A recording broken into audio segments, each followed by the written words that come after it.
People say I have a perfect life. A big house in a quiet suburb, 2 healthy kids, and a husband, Mark, who earns enough that I don't have to work if I don't want to. On the outside, it looks picture perfect, but inside, there's a silence that has grown so loud it sometimes keeps me awake at night. Mark is a good man, steady, reliable, hardworking, but he's also married to his job, and I've spent years learning to accept that I'll always come second to his career. Our conversations these days feel more like updates. What time is soccer practice? Did you pay the electric bill? Even our arguments are sterile, almost rehearsed. There's no passion left, neither in our fights nor in our love.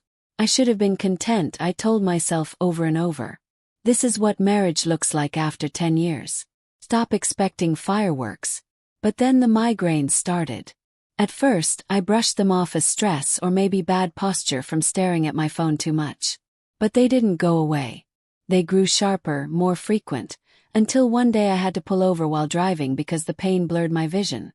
That's when I made an appointment with Dr. James Carter. Dr. Carter wasn't what I expected. He wasn't one of those old, disinterested doctors who barely look up from their clipboard. No, he was attentive. He had this way of leaning forward when I talked. His hazel eyes locking onto mine like I was the only person in the world. And he smiled. Not the polite, distant smile most doctors give you, but a warm, genuine smile that made me feel seen. The first appointment was uneventful. He asked me questions, ran a few tests, and told me to follow up in a week. But as I left his office, I felt something I hadn't felt in years. A spark. I tried to shake it off. It's just a silly crush, I told myself. Everyone gets them. Doesn't mean anything. Besides, I love Mark, or at least I used to.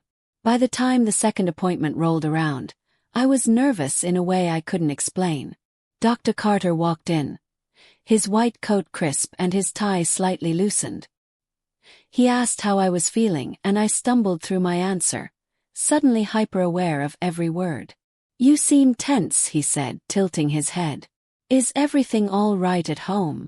The question caught me off guard.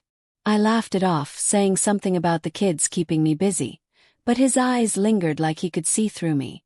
"Sometimes it helps to talk," he said softly. The way he said it, with so much kindness, broke something in me. 4 years I'd been holding everything together, smiling at PTA meetings, pretending Mark's long hours didn't bother me, convincing myself this life was enough. But here was this man, this stranger, offering me a lifeline. I thanked him and left quickly, my cheeks burning. As I drove home, I couldn't stop thinking about him. His voice, his eyes, the way he made me feel like a woman again, not just a wife or a mother. That night, Mark came home late as usual. He kissed me on the cheek without really looking at me and sat down to eat the dinner I'd left warming in the oven. We barely spoke. When I went to bed, I stared at the ceiling, my mind racing. For the first time in years, I felt alive. But I also felt something else, something darker, more dangerous. I had crossed a line in my mind, and deep down, I knew there was no turning back. Have you ever felt like something was missing, even in a life that looks perfect? Stay tuned to hear what happens when secrets threaten to unravel everything. Like and subscribe for more gripping real-life stories that will keep you on the edge of your seat. The days after my second appointment with Dr. Carter were a blur of guilt and excitement. I couldn't stop thinking about him. Every glance at my phone, every quiet moment when the kids were in bed and Mark was still at work, my thoughts drifted back to his warm smile and the way his voice seemed to wrap around me like a blanket. I told myself it was harmless, a little crush, a daydream to distract me from the monotony of my life. But deep down I knew better. I found excuses to see him again. The migraines were still there, real enough to justify another appointment, but by the third visit, I wasn't there for a diagnosis. I was there for him. "You're back," he said. His eyes lighting up when I walked into the room. I laughed nervously, still trying to figure out what's wrong with me. He sat across from me, closer than he needed to be. His cologne was subtle, a clean, woodsy scent that made my heart race. "Sometimes it's not just physical," he said. "Stress, emotions, they can manifest in ways we don't expect." His words hit too close to home. I felt my defenses crumbling. It's been a lot lately, I admitted, avoiding his gaze. He leaned forward, his voice soft. Do you have someone to talk to about it? I hesitated. Not really. For a moment, the room felt charged, the air between us thick with something unspoken. Well, he said, his voice dropping to a near whisper, I'm here if you need someone. It was a simple offer, but it felt like so much more. I left his office that day feeling lighter but also dangerously untethered. The next appointment wasn't necessary. My migraines hadn't improved, but they weren't worse either. Still, I made the call, scheduling another visit, even as a small voice in the back of my mind told me to stop. This time I dressed with more care, a touch of mascara, a spritz of perfume I hadn't worn in years. I told myself it was silly.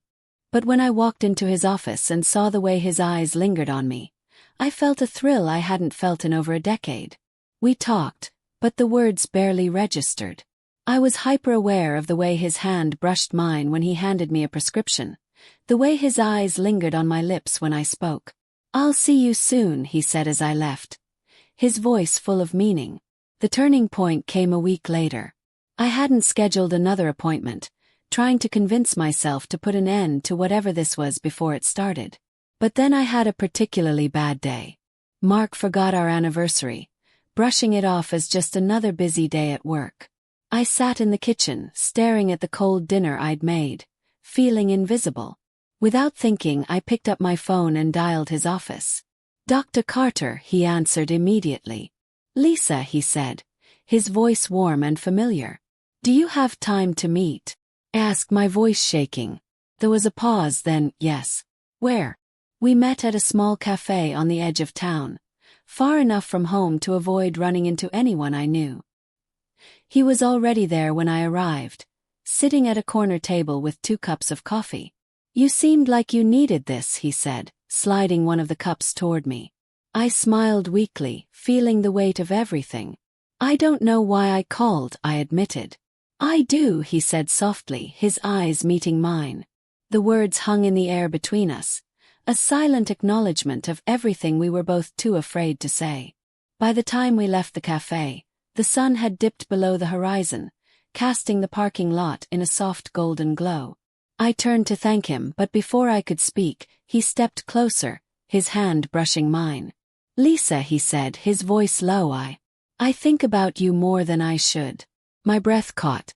I shouldn't be here. But you are, he said, and before I could stop myself, I closed the distance between us. The kiss was electric, soft but charged like touching a live wire. For a moment the world faded, and it was just him and me, 2 people desperate for something they couldn't find anywhere else. That night, as I lay in bed next to Mark, I couldn't stop replaying the moment in my mind. The guilt was there, gnawing at the edges, but it was overshadowed by a rush of something I hadn't felt in years. Desire. This wasn't just a crush anymore. It was real and it was dangerous, but I couldn't bring myself to stop. What would you do if you felt invisible in your own life? Have you ever crossed a line you couldn't come back from? Like and subscribe for more dramatic real-life stories that will leave you questioning everything. I tried to pretend everything was normal, but the affair consumed me. Every stolen glance, every secret meeting with Dr. Carter made me feel alive in a way I hadn't in years. But it also made me reckless. I thought I was being careful, deleting texts, making excuses, but Mark wasn't stupid. One night, as I cleared the dinner table, Mark spoke. His voice calm but cold. Lisa, can we talk? My heart jumped. I forced a smile. Sure, what's up? He gestured toward the couch, and I followed, sitting as far from him as possible. He looked at me for a long moment, his expression unreadable. You've been different lately, he said finally, distant. Is something going on? I laughed nervously, brushing off his concern. You're imagining things. I've just been tired. His eyes narrowed. Tired? Lisa, you're barely home anymore. You're always running errands or at some appointment. Are you seeing someone else? The accusation hit me like a slap. I felt my face flush and my stomach churned. That's ridiculous, I snapped, my voice sharper than I intended. Mark's jaw tightened. Is it? The silence between us was deafening. I could feel his eyes on me, searching for the truth. I stood abruptly, grabbing the plates from the coffee table. I don't have time for this, I muttered, retreating to the kitchen. But his words stayed with me, echoing in my mind long after he went to bed. He was suspicious. I knew I needed to be more careful, but the pull of Dr. Carter was too strong. The next time we met, it wasn't at his office.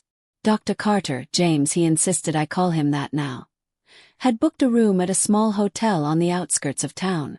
I told Mark I was going to a friend's house for coffee.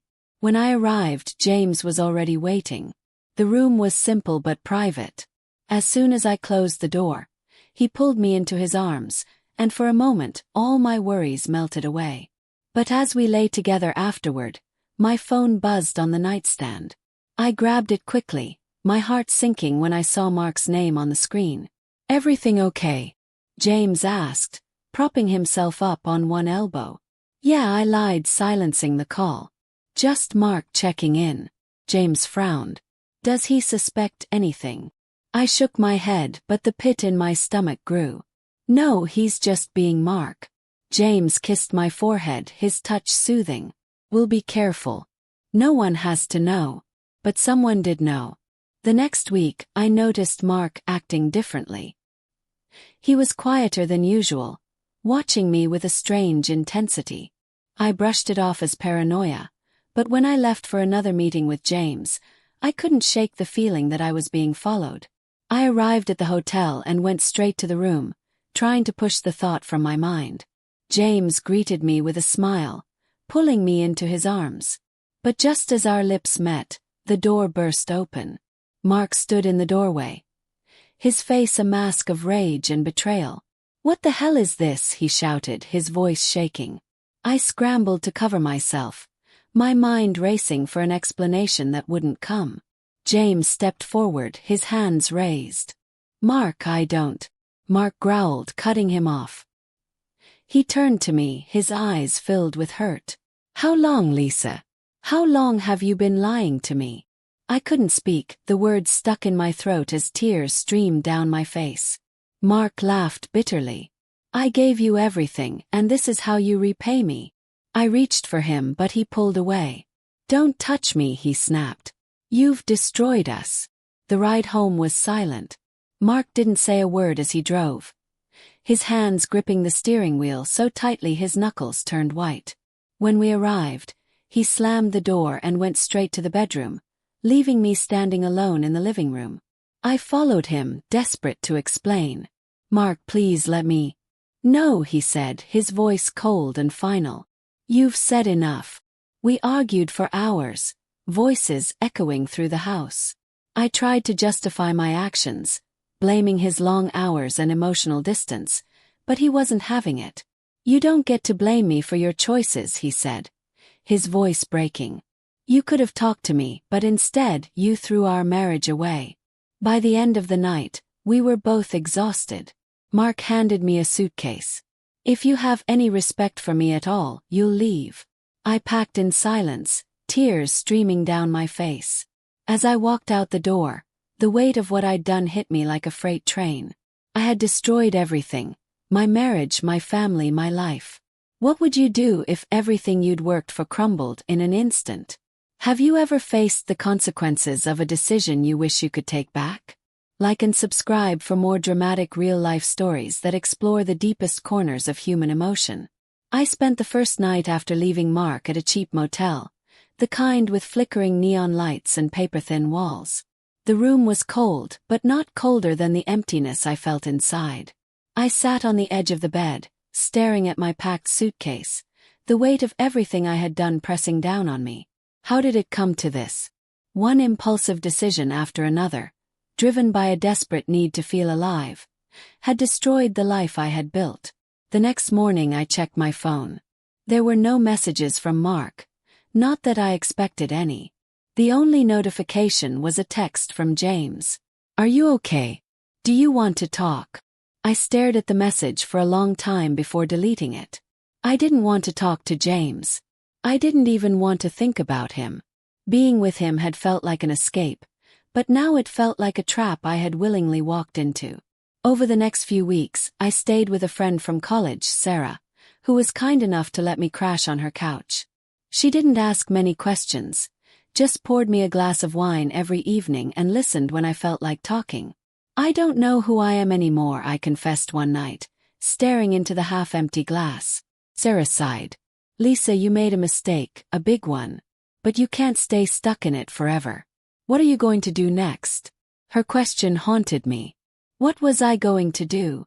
I tried reaching out to Mark, but he wouldn't take my calls. When I showed up at the house one afternoon, he opened the door just wide enough to hand me a stack of divorce papers. "Mark, please," I said, tears filling my eyes. He shook his head. It's too late, Lisa. I can't trust you anymore."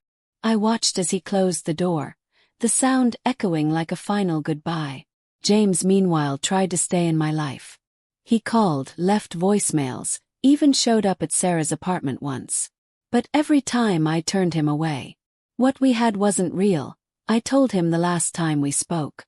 It was a fantasy, and I'm done living in it. He looked hurt, but he didn't argue. Maybe he knew I was right. The months that followed were a blur of therapy sessions, long walks alone, and trying to rebuild the pieces of my life.